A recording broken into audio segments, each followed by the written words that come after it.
மகர ராசி அன்பு சொந்தங்கள் அனைவருக்கும் வணக்கங்க. மெதுவாக நிதானமாக நிச்சயமாக வளர பிறந்த ஆன்மாங்க இந்த மகர ராசி. மகர ராசிக்காரங்க எதையுமே குறுக்கு வழியில் தேடி போய் பெற மாட்டாங்க. இவங்க உழைப்பால் வெற்றி பெறக்கூடியவங்க. சனி பகவானை ராசி அதிபதியாக கொண்டிருந்தாலும் எவ்வளவு சோதனைகளை இவங்க தாங்கி வந்தாலும் தன்னால் யாரும் பாதிக்கப்படக்கூடாது அப்படின்னு நினைப்பாங்க.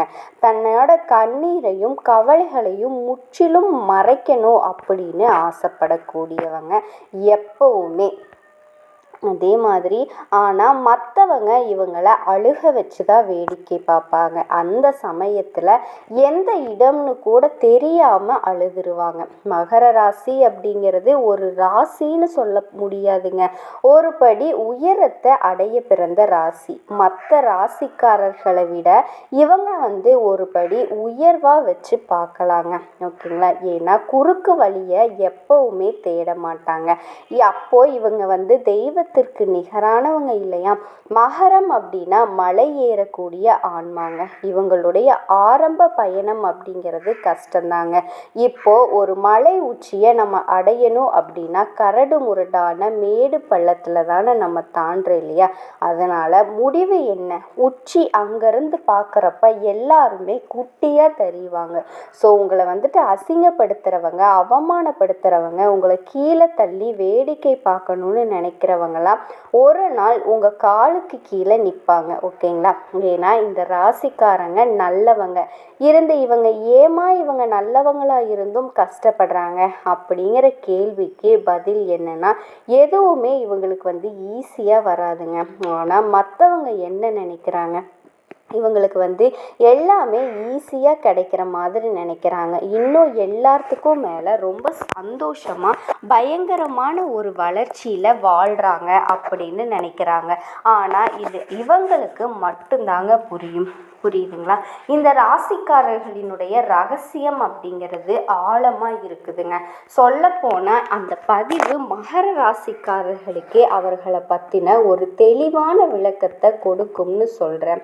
ஃபஸ்ட்டு நீங்கள் உங்களை புரிஞ்சுக்கிட்டா சில விஷயங்களை நீங்களே மாற்றத்தை ஏற்படுத்தி உங்களோட பயணத்தை ஈஸியாக தொடங்கிக்க முடியுங்க. மகர ராசி அப்படின்னாவே பொதுவாக சொல்கிறேங்க, அமைதியானவங்க, ஆழம் நிறைந்த உணர்ச்சிக்கு சொந்தக்காரங்க, பொறுமைசாலிங்க, நம்பிக்கை வைக்கக்கூடியவங்க, எல்லாருக்கும் நம்பிக்கைக்கு பத்திரமாக இருக்கக்கூடியவங்க, உழைப்பாளிங்க, பொறுப்பாளிங்க. என்னோட வாழ்க்கை அப்படிங்கிறது சின்ன வயசுலேயே சோதனைகளோட தாங்க துவங்குச்சு. சில ராசிக்காரங்க லைஃப்பில் மற்றவங்களோட சப்போர்ட்டை தான் நம்புகிறாங்க. ஆனால் மகரத்தை பொறுத்த வரைக்கும் பிறந்த நாளில் இருந்தே தனியாக போராடக்கூடிய ராசி தாங்க. இவங்களை பொறுத்த வரைக்கும் ஒரே ஒரு விஷயந்தாங்க தெரிஞ்சுக்கிறோம், இவங்க எந்த அளவுக்கு முயற்சி பண்ணுறாங்களோ அந்த அளவுக்கு இவங்களுக்கு தோல்விகள் தள்ளி போகுங்க. முயற்சியை கைவிட்டுட்டாவே இவங்களுக்கு வெற்றி அப்படிங்கிறது மறையுங்க. ஸோ மகர ராசிக்காரர்களை பொறுத்த வரைக்கும் உங்களுடைய முயற்சி தாங்க உங்களுடைய முதுகெலும்பு. இதை புரிஞ்சுக்கணும். இதோட பாவம் பண்ணவ சிரிக்கிறான், வேதனை பண்ணவ கஷ்டப்படுறான். வார்த்தைகளை விளக்கத்தை நான் சொல்கிறேங்க. குறிப்பாக இதில் ஒளிஞ்சிருக்கக்கூடிய மகரத்தோட ரகசியம், மகர ராசிக்காரங்க யாரையுமே ஏமாத்துறது கிடையாது. ஆனால் ஏமாந்து போயிருக்கீங்க. உங்களை பொறுத்த வரைக்கும் யாரையுமே வஞ்சிக்க மாட்டீங்க, அதாவது வருத்தப்பட வைக்க மாட்டீங்க. இப்படிப்பட்ட உங்களுக்கு தாங்க அதிகமான கஷ்டம் வருது. இப்போது சனி பகவானை பொறுத்த வரைக்கும் மகர ராசியோட வாழ்க்கையில் நேரடியாக ஆட்டம் ஆரம்பிக்கிறவர். ஏன்னா மகரம் அப்படிங்கிறது சனி பகவானோட சொந்த வீடு. அதனால தாங்க சனி பகவானினுடைய ஒழுக்கம், கருமம், இந்த தாமதம், இது மூணுமே இந்த ராசியோட வாழ்க்கையில் கலந்தே இருக்குங்க. இப்போ சித்தர்கள் சனி நல்லவனை தண்டிக்க மாட்டாங்க. சனி பகவானை பொறுத்த வரைக்கும் அந்த நல்லவங்களை உயர்த்துறதுக்கு கொஞ்சம் சோதனைகளை கொடுப்பார்னு சொல்லுவாங்க. ஸோ மகர ராசி படக்கூடிய ஒவ்வொரு சோதனைகளுக்குமே உயர்வை கொண்டு போகும் அப்படிங்கிறத மறக்க வேண்டாங்க. மகர ராசிக்காரர்களோட உள்ளத்தை பொறுத்த வரைக்கும் தன்னோட மனசில் என்ன இருக்குது அப்படிங்கிறத வெளிப்படுத்த மாட்டாங்க. இவங்க சிரிப்பாங்க, ஆனால் உள்ளுக்குள்ள பல காயங்கள் இருக்குங்க. அந்த காயங்கள் இவங்களை ஒரு தலைமை பொறுப்புக்குள்ளே உட்கார வைக்குங்க. நல்லவங்க அதனால தான் அதிக வலிகளையும் வேதனைகளையும் சந்திக்கிறாங்க. நல்லவங்க அப்படிங்கிறது உண்மையான மனம், நட்பு ரீதியாக மனசாட்சி, இவ்வளவுமே நல்ல மனம் உங்களுடைய வாழ்க்கையில் சீக்கிரமாக உயர்வை கொடுக்காதுங்க. மிகவும் வலிமையாக பயிற்சி கொடுத்து சோதனைகளை கொடுத்து தாங்க உயர்வை கொண்டு போகும். ஆனால் அந்த உயர்வு அப்படிங்கிறது நிலையானதுங்க. கெட்டவன் சீக்கிரமாக ஜெயிக்கிறான், சீக்கிரமாக எல்லாத்தையும் அனுபவிக்கிறான் அப்படின்னா அது எல்லாமே அவனுக்கு தற்காலிகமானதுங்க. உங்களுக்கு கிடைக்கக்கூடிய ஒவ்வொரு விஷயமும் ஒவ்வொரு படி நீங்கள் முன்னேறி போனாலும் அது நிரந்தரங்க. நீங்கள் திருப்பி கீழே இறங்க மாட்டீங்க. ஆனால் மற்ற பாவம் பண்ணக்கூடியவங்க வேகமாக ஏறி போவாங்க, ஆனால் மலை உச்சியை கூட பார்க்க மாட்டாங்க. சரசரன்னு கீழே இறங்கி ஆளே அடையாளம் இல்லாமல் போயிடுவாங்க. ஆனால் உங்களுடைய உயர்வு அப்படிங்கிறது மெதுவானதுங்க, ஆனால் நிலையானதுங்க. உணர்த்துறாங்க. இப்போ கெட்டவன் சிரிக்கிறதுக்கான காரணம் என்ன தெரியுமா? அவனோட கர்மா அக்கௌண்ட் இருக்கு இல்லையா, அதாவது பாவ கணக்கு இன்னும் திறக்கலை அப்படின்னு அர்த்தங்க. அந்த பயணம் இன்னும் வெளியே வரலைன்னு வச்சுக்கோங்களேன். அவனுக்கு வரக்கூடிய வெற்றி எல்லாமே தற்காலிகமானது. திரும்ப திரும்ப சொல்கிறது தான். அதே மாதிரி வாழ்க்கை பாதையை ஒரு மாயாஜாலமான உலகம் மாதிரி திடீர்னு காணாமல் போயிடும். ஆனால் மகரம் அப்படியா, நல்லவங்க.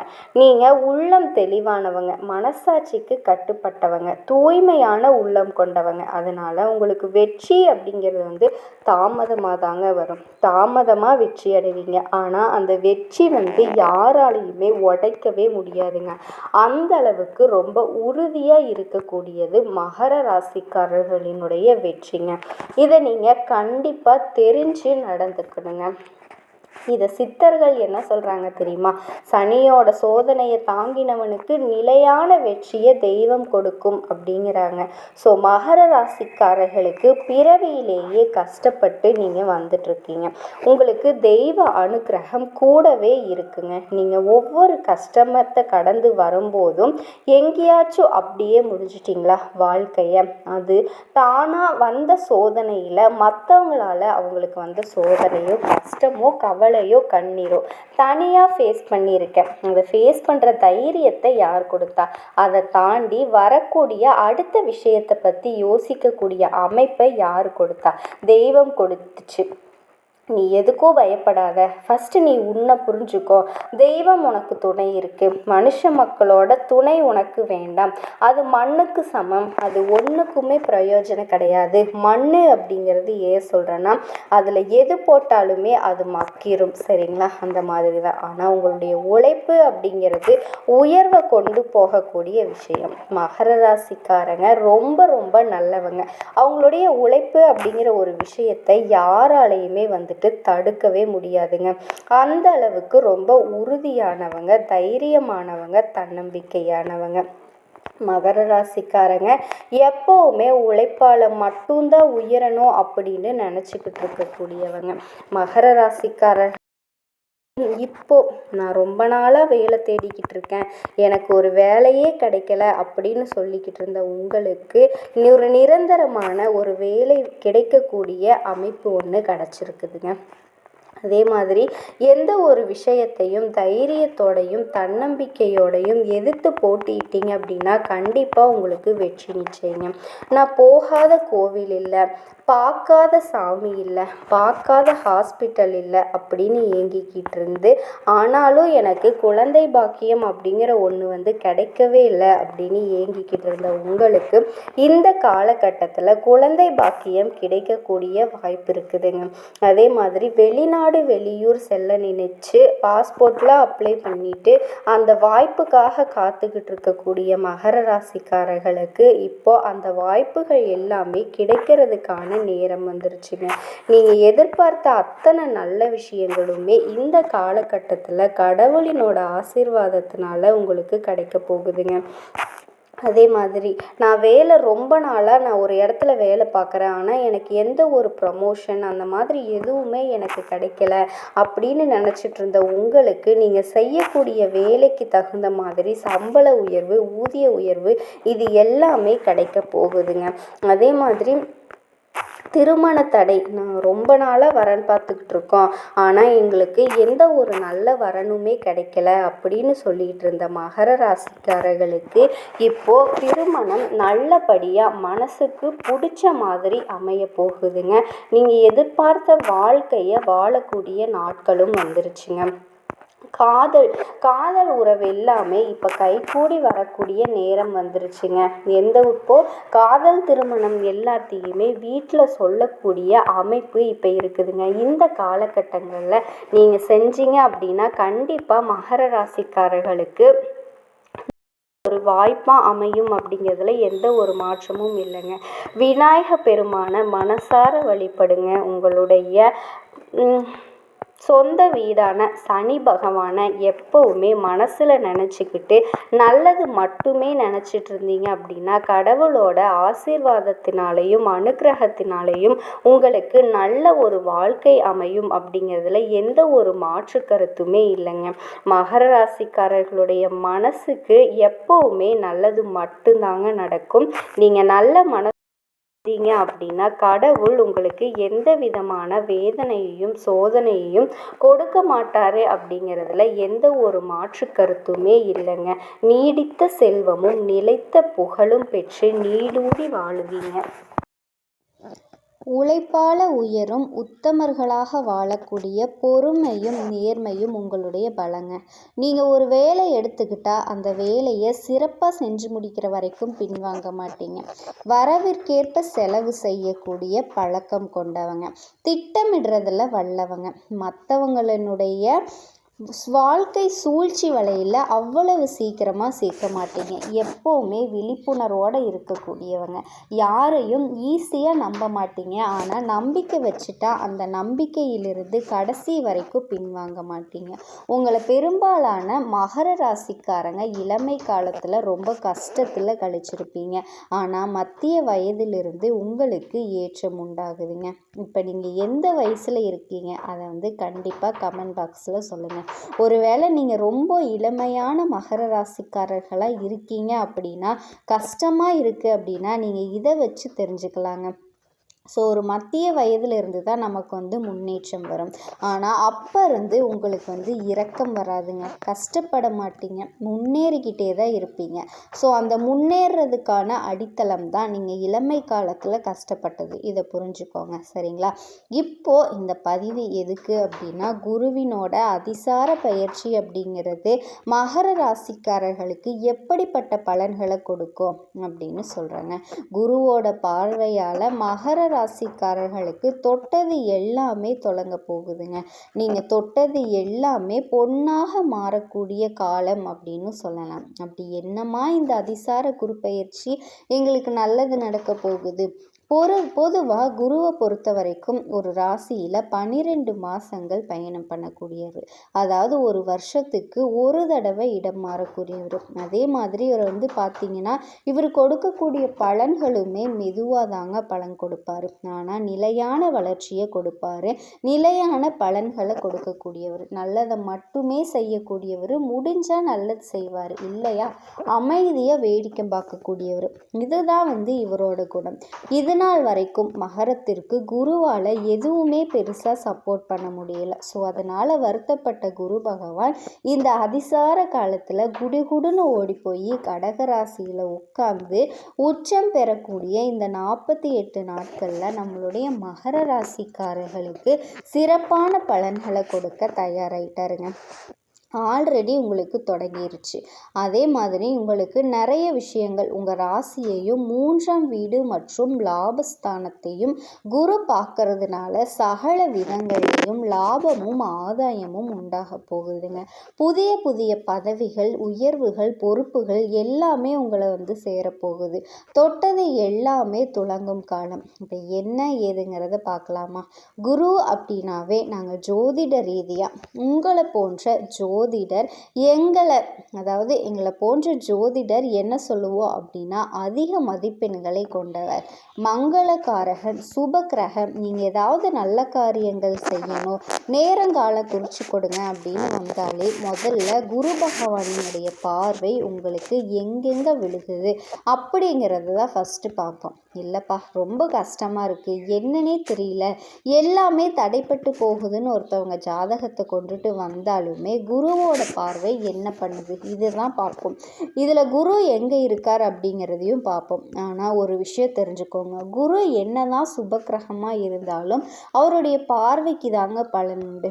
அவர் இருக்கக்கூடிய இடத்துக்கு பலன் கிடைக்காது. நாங்கள் இதுதான் ஜோதிட ரீதியாக என்ன சொல்லுவோம் அப்படின்னா, குரு நின்ற சனி பகவானினுடைய விளக்கக்கூடிய இடங்கள் பால் அப்படின்னு சொல்லுவோம். ஓகேங்களா? அந்த வகையில் குருவோட பார்வை அப்படிங்கிறது உங்கள் ராசிக்கு 7ஆம் வீட்டில் அடி எடுத்து வச்சுருக்காருங்க. ஸோ அடுத்தடுத்து வரக்கூடிய 48 நாட்கள் அங்கேயே தான் சஞ்சாரம் பண்ண போகிறாரு. இந்த சஞ்சாரம் உங்களுக்கு மிகப்பெரிய வரப்பிரசாதமாக அமைஞ்சிருக்குங்க. இதோட உங்கள் ராசியையும் 3ஆம் வீட்டையும் லாபஸ்தானத்தையும் குரு பார்க்கறதுனால சகல விதங்கள்லேயுமே லாபம் ஆதாயம் இருக்குன்னு சொன்னேன். ராசியை பார்க்கக்கூடிய குருவால் மனசில் இருந்த தாழ்வு மனப்பான்மை நீங்கி நம்பிக்கை பிறக்குதுங்க. கவலைகள் எல்லாமே விளங்குது, தொட்டது எல்லாமே துலங்குது. அரசாங்க வேலைகள் சம்மந்தப்பட்ட ஒவ்வொரு வேலையும் முடியுங்க. ஒருவேளை அரசாங்கம் சம்மந்தப்பட்டதா ஏதாவது நீங்கள் வாங்க செய்ய அலைஞ்சிட்ருக்கீங்க, இல்லை ஆஃபீஸ் அலைஞ்சிட்ருக்கீங்க, அது என்னால் பார்க்க முடியல, இப்படி இருந்தால் கூட இந்த நேரம் காலம் உங்களுக்கு அரசு சம்மந்தப்பட்ட எந்த மாதிரியான வேலைகள் உங்களுக்கு பெண்டிங்கில் இருந்தாலுமே அது உங்களுக்கு சாதகமாக நடக்க போகுதுங்க. இதே மாதிரி நான் ரொம்ப நாளாக வேலை தேடிக்கிட்டு இருக்கேன், எனக்கு ஒரு வேலை கிடைக்கல அப்படின்னு சொல்லிக்கிட்டு இருந்தேன் உங்களுக்கு, கஷ்டத்தில் இருந்த உங்களுக்கு ஒரு நல்ல வேலை கிடைக்கிறதுக்கான வாய்ப்பு அமையுதுங்க. குழந்தை பாக்கியம் இல்லாத தம்பதிகளுக்கு குழந்தை பாக்கியம் கிடைக்கக்கூடிய வாய்ப்பு அமையுதுங்க. ரொம்ப நாளாக பண கஷ்டம் இருக்குது அப்படின்னு சொல்லிகிட்டு இருந்த உங்களுக்கு நின்று போன பணம் எல்லாமே திருப்பி வரப்போகுதுங்க. கூடவே இழுப்பறியாக இருந்த வேலைகள் எல்லாமே வெற்றி பெறும். எது வேணால் இருக்கட்டும், வேலையாக இருக்கட்டும், தொழிலாக இருக்கட்டும், உத்தியோகமாக இருக்கட்டும், வீடு கட்டுறதா இருக்கட்டும், என்ன வேலை வேணால் இருக்கட்டுங்க. ஒரு வேலையை நீங்கள் முடிக்கணும் அப்படின்னு நினச்சிட்டு பண்ணியிருப்பீங்க, ஆனால் இழுபறியாகவே இருந்திருக்கும். ஒரு பண விஷயமாக கூட இருக்கட்டும், பொருளாதார விஷயமாக இருக்கட்டும், எல்லாமே சிறப்பான வெற்றியை கொண்டு முடிக்க முடியுங்க. அதுதான் நான் சொல்லிட்டேன், வரப்பிரசாதம். ஓகேங்களா? சிலருக்கு பெரிய பொறுப்புகள் சேரும். அரசியலில் இருக்கவங்களுக்கு எல்லாம் பார்த்தீங்கன்னா இப்போ நீங்கள் சொல்கிறத மேலிடம் கேட்கும். உங்களுக்கு பெரிய பொறுப்புகள் சேரும். குடும்பத்திலையும் சந்தோஷத்திற்கு குறைவே இல்லைங்க. சந்தோஷத்தால் குடும்பம் நிறைஞ்சிருக்க போகுது. குடும்ப வாழ்க்கை அதே மாதிரி திருமணமான மகர ராசி ஆண்களாக இருங்க, பெண்களாக இருங்க, வாழ்க்கை துணை மூலம் பல நன்மைகளை அடைய போகிறீங்க. பல நன்மைகள் சேரும். 3ஆம் வீட்டையும் தன்னோட 9ஆம் பார்வையாக பார்க்குறாரு. இது தைரியம் அதிகரிக்கும். மனசை அலக்களிக்காத தயக்கங்கள் எல்லாமே விலகுதுங்க. இது நாள் வரைக்கும் மகர ராசி யோசித்தது என்ன? அவங்க பார்க்குறாங்க. சொல்லப்போனால் மற்றவங்களோட விருப்பத்துக்காக வாழ்ந்தீங்க, அவங்களுக்கு பிடிக்குமோ பிடிக்காதோ இந்த மாதிரி. ஆனால் இனி உங்கள் மனசு என்ன சொல்லுதோ, உங்களுக்கு பிடிச்சிருந்தால் மட்டும்தான் செய்ய போகிறீங்க. மற்றவங்கள பற்றி எல்லாம் யோசிக்கவே போகிறதில்ல. ஒருவேளை அந்த மாதிரி தயக்கங்கள் இருந்தாலுமே அதை விட்டு ஒழிங்க. யாரை பற்றியுமே யோசிக்க அவசியம் இல்லைங்க. யார் என்ன நினச்சா என்ன? இது நாள் வரைக்கும் கஷ்டப்பட்டுட்டீங்க, ஆனால் நீங்கள் நினச்சிங்க இல்லையா, அவங்க பார்க்குறாங்க, இவங்க பார்க்குறாங்க, அவங்க என்ன சொல்லுவாங்க, இவங்க என்ன சொல்லுவாங்க, உங்களை வந்து பார்த்தாங்களா, செஞ்சாங்களா, கஷ்டப்படுறத வேடிக்கை பார்த்து சந்தோஷப்பட்டவங்க. இதை உங்களால் மறுக்க முடியுமா? அதனால் ஏன் பண்ணணும்? குரு தரக்கூடிய அதிர்ஷ்ட வாய்ப்புகளை பயன்படுத்துங்க. உங்கள் மனசு சொல்லுது இல்லையா, நீங்கள் கஷ்டப்படக்கூடிய காலத்தில் அன்னைக்கு மட்டும் அவங்க சொல்கிறத கேட்காம நான் பாட்டுக்கு என் இஷ்டம் போல் செஞ்சுருந்தா இன்றைக்கி நான் நல்லா இருப்பேன்னு கூட யோசிச்சிருப்பீங்க இல்லையா, அதை செய்யுங்க. இது நாள் வரைக்கும் யோசிங்க. குரு பகவான் என்ன சொல்கிறாரு தெரியுமா? தம்பி, இது நாள் வரைக்கும் நீ யோசிச்ச, நான் செய்யலை, ஆனால் இப்போ உன் எண்ணத்தில் என்ன இருக்கோ அதை வந்து செய், நான் வந்து உனக்கு முழுசாக சப்போர்ட் பண்ணுறேன் அப்படின்னு குரு பகவான் உங்களுக்கு முழு சப்போர்ட்டையும் கொடுக்க போகிறாருங்க. இந்த நேரத்தில் நீங்கள் எந்த ஒரு விஷயத்தை செஞ்சாலுமே மகர ராசிக்காரர்களுக்கு வெற்றி மட்டும்தாங்க கிடைக்கும். தாராளமாக தைரியமாக நீங்கள் எந்த ஒரு விஷயத்துலையும் செய்யலாம். சொல்லுவேன் இல்லையா, குரு பார்க்க கோடி நன்மை அப்படின்னு சொல்லிட்டு, குரு வந்து பார்க்கறதுனால கண்டிப்பாக உங்களுக்கு தொட்டது எல்லாமே துலங்கக்கூடிய நேரமாக அமைஞ்சிருக்குங்க. குழந்தை பாக்கியம், நான் எத்தனையோ கோயிலுக்கு போனேன், பார்க்காத ஹாஸ்பிட்டல் இல்லை, போகாத கோயில் இல்லை அப்படின்னு சொன்னவங்களுக்கு குழந்தை பாக்கியம் கிடைக்கக்கூடிய வாய்ப்பு அமையுதுங்க. சந்தோஷமாக குடும்ப வாழ்க்கையை வாழ போகிறீங்க. எப்போவுமே என் குடும்பத்தில் சண்டை சச்சரவாக தான் இருக்குது அப்படின்னு சொல்லிக்கிட்டு இருந்த உங்களுக்கு குடும்ப வாழ்க்கையில் நிம்மதியும் சந்தோஷமும் கிடைக்க போகுதுங்க. காதல் உறவுகள் எல்லாமே பலப்பட போகுது.